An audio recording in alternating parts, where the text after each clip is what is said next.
Okay, on the Jeep. Quick update. So, we have got the new transfer case all prepped to go in. I've got the old shifters off of it and all the linkages off of it. And I've got the bull gear removed and the inspection plate off of it. And this one's ready to go in. I've tested it, make sure it's good, or at least it makes sure that it all shifts and everything. And then I've got all the plates and covers off from the interior here so that we can get access to everything.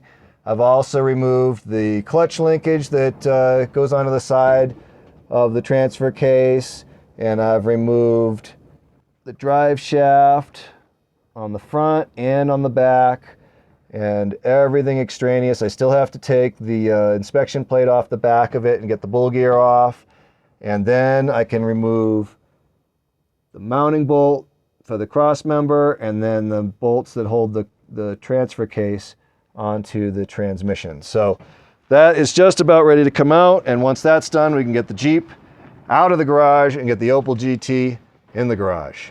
All right, let's see if we can get a little bit better look at this thing now that I've got it off the trailer and in its new garage here. I've got a new Harbor Freight garage, all reinforced like the other one, so that it can tolerate the wind, with its sacrificial tarp on the top and all its extra stakes and its reinforcements and everything.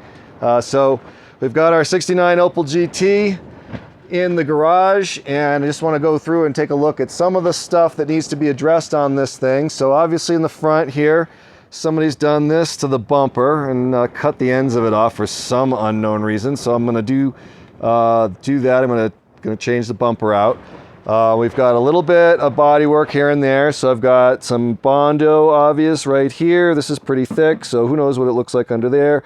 Probably have to clear that off and straighten this out a little bit better, get a little bit thinner coat of Bondo on there. On this same fender in the front here is where the biggest issue is, and you can see my hand for scale there. It's about maybe 2.5 inches long there.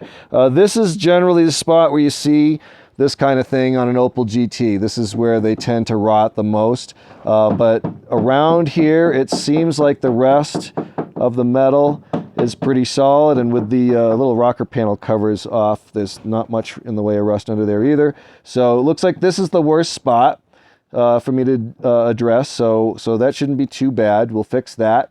Then there's a little bit of a spot back here behind the driver's side rear wheel, and you can see that we've got a little bit of rot here involving this little corner, and I'm going to have to fix that as well. I'll probably have to make a new piece there. And then up here in the back, we got a bit of Bondo as well. So it's not quite as bad. This is actually solid here on both that area and this area where all the Bondo was. I think it must have been hit in some way, damaged in some way at some point, and because there's some denting and stuff here, and it's just not quite right. I'm gonna have to hit that with a hammer a little bit, probably, the hammer and dollies, and try and get that a little flatter so I can get a little thinner coat of Bondo there before we repaint. And then on the passenger side, it's really actually not bad. There's no problem in that spot on this corner on the passenger side, and there's no real rust to speak of here on the passenger side at all. And then we've got a little bit of Bondo, it looks like, here right in the front of the nose here. So it's a little bit of body work, but the main thing is going to be the mechanicals and the interior, because the interior is completely roached out. Dashboard is about as bad as I've ever seen, and the carpets and all the rest of the headliner, everything needs to be done in the interior. So that's basically a lost cause in there, and I'm going to have to replace everything.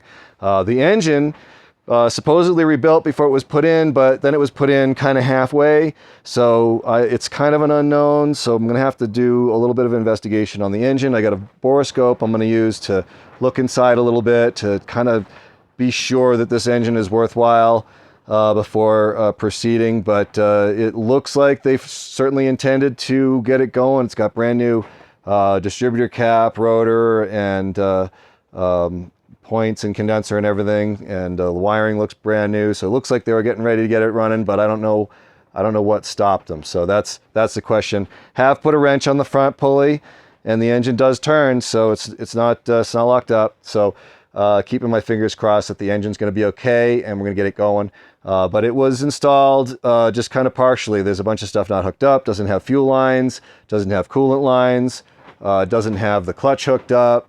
The body mount, the motor mounts are connected, and it looks like some of the wiring is done, but not much else. So it's kind of an unknown, and missing some parts as well.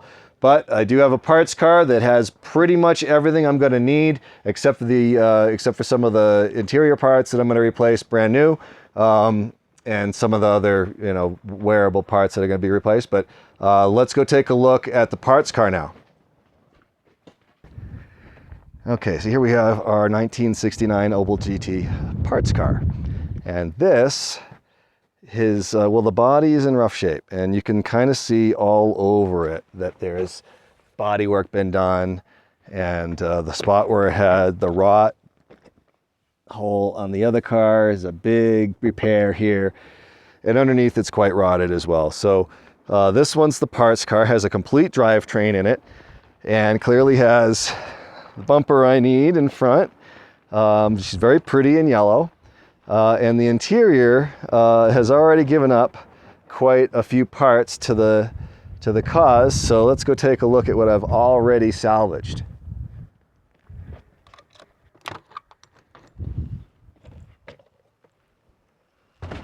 All right, so you can see the dashboard right here.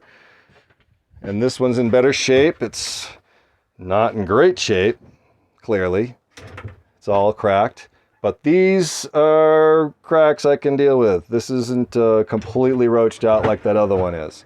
So that one's salvageable. I also have instrument cluster, which I probably won't use. It's got that broken corner right there, so I'll probably use the existing one. And then this part here is good. I'll probably use that. And there's some random stuff. The door panels here, very much better than the ones that are in there. Ones that are in there are completely roached out from the sun. Then I got some more interior parts here. I got this panel here, goes in the back, and visors that are good. I got full exhaust pretty much for it, which I need. Shift boots and brake boot and rear view mirror, all stuff I need. And then the shock, this is for the orange car. This is the shock. And the reason it's not in the car is because the mounting point for this side is just blown right through. So it's broken through in the unibody there. The metal itself has failed, so it probably had a crack and just the big chunk came out. So I'm gonna have to weld something in for that. Shouldn't be a big deal. And I've got a lot of other parts here that came with the orange car in addition to the parts that I extracted from the yellow car. But we got a combination of parts. I got parts with the yellow car as well, including the additional exhaust parts. So I got quite a bit of stuff. I will still have to order some stuff from OpelGTSource.com. Hopefully I'll be able to get everything I need, and we'll get this project underway pretty soon.